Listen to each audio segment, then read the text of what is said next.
I'm interested to bring in a theme that we talk about a lot in Wonder Tour. This is a theme of the hero's journey, and the theme is either big world, small world, or small world, big world.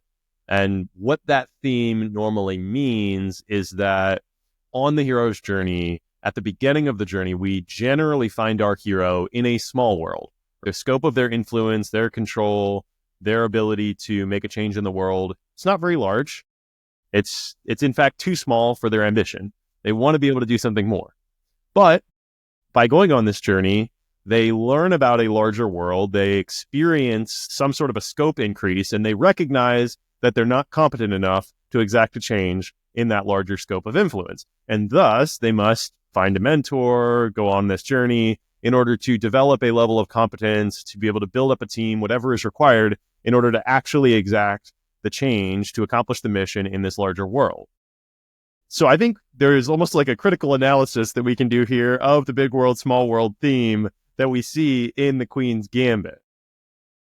Yeah, I think so. And I think that it's fun to think about it this way. In one sense, it's very classical, right? She starts in this orphanage. She starts with very few friends. She starts with very few prospects. She starts with not knowing her place in the world. And then she picks up some mentors and picks up some opportunities and literally travels farther and farther with every episode, right? Okay, so she's gonna have the high school teacher come in and play chess against him. Oh, she's gonna go to the high school and play the high school kids. She's gonna go to the state championship. She's gonna go to Las Vegas. She's gonna go to the national championship. She's going to the Mexico and Russia. Like her actual world that she moves in becomes larger. She becomes more immersed in the sort of international community. She becomes a celebrated cause of, the young American women playing against the Russians at the height of the Cold War. On a geographical basis, she's making her world larger, right? And she is succeeding on a larger stage as she has more people noticing her. On a personal basis, though, it's completely inverted. She makes her world smaller and smaller. She is so deeply leaned into chess as a metaphor for life that all of her relationships are competitions and transactions. All of the people she interacts with are either better than her at something or worse than her at something, and so she either resents them or disparages them, right?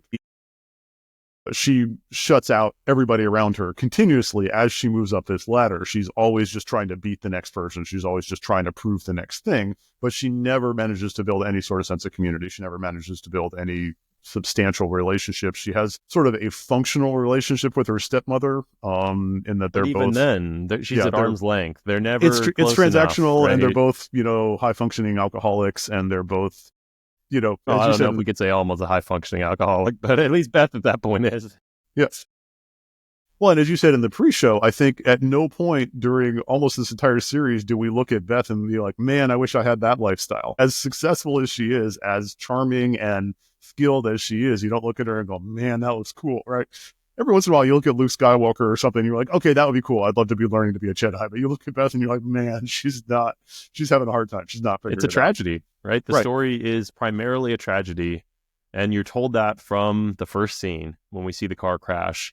And so, yeah, immediately your brain is like, yeah, there's something to learn here.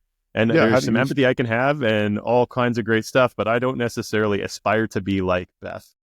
So let's bring us into the mountaintop here then. What is a scene that's sort of, for this episode talking about Beth's initial journey, what sort of anchors us to the message that we're talking about? So we're kind of talking about this widening of her world publicly and this narrowing of her world privately. So we thought there was this really good spot. It's in episode 3, and this is a moment where we kind of see a almost literal widening and narrowing of these two worlds. So our moment is going to be this engagement with the Apple Pie Club. So up until this point in this show, Beth has always been left out by everybody basically throughout the entire story, especially the kids at school who don't see any value in her or why they should let her into their circle. And finally, we get this moment where the Apple Pie Club, this prestigious community of kids, decides that Beth has done something that makes her worthy of inviting them into the club.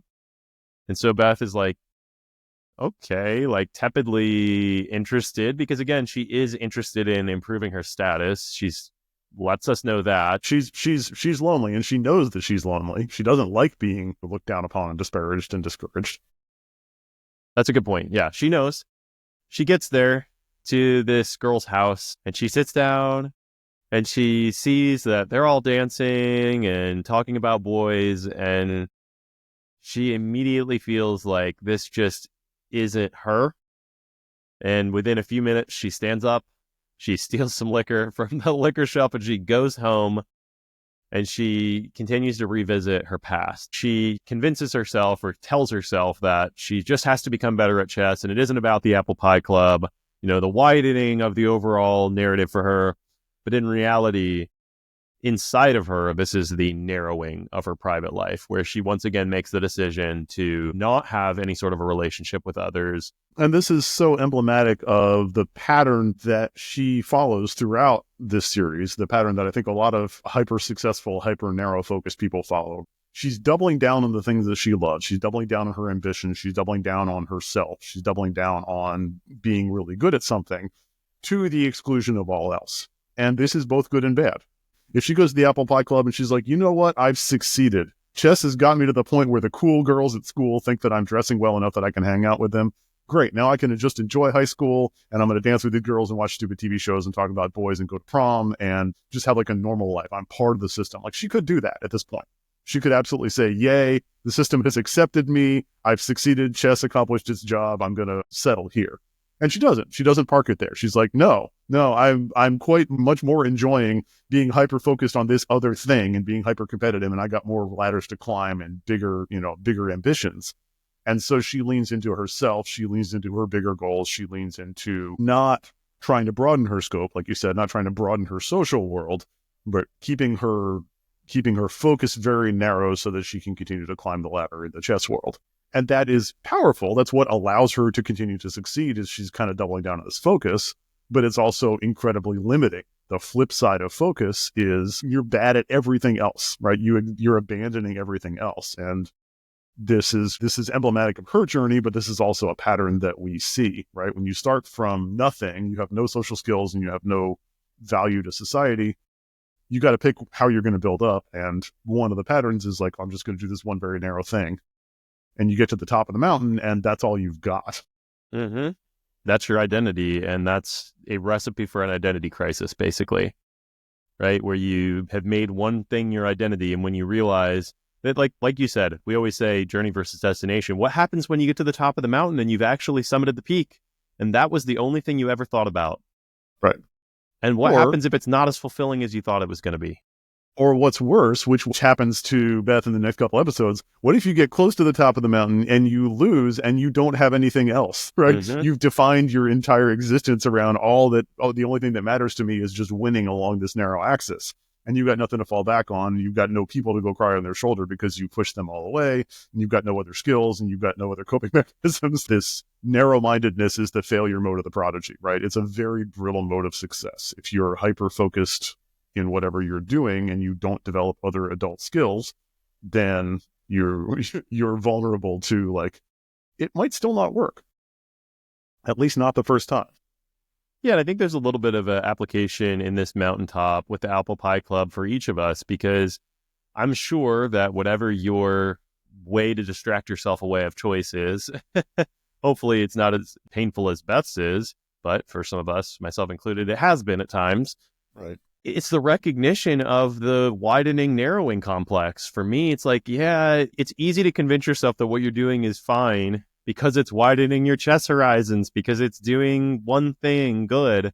But basically the facing of reality, that's not all there is. If you're pushing your family members away in order to do this, if you're not ever developing deep relationships, if every relationship that she has that has any hint of becoming, successfully romantic, she cannot possibly accept, right? It's like not fertile soil for that at all, because she can't let anybody know what she actually thinks. Because of that, she can't even understand how they think or why they're doing what they're doing.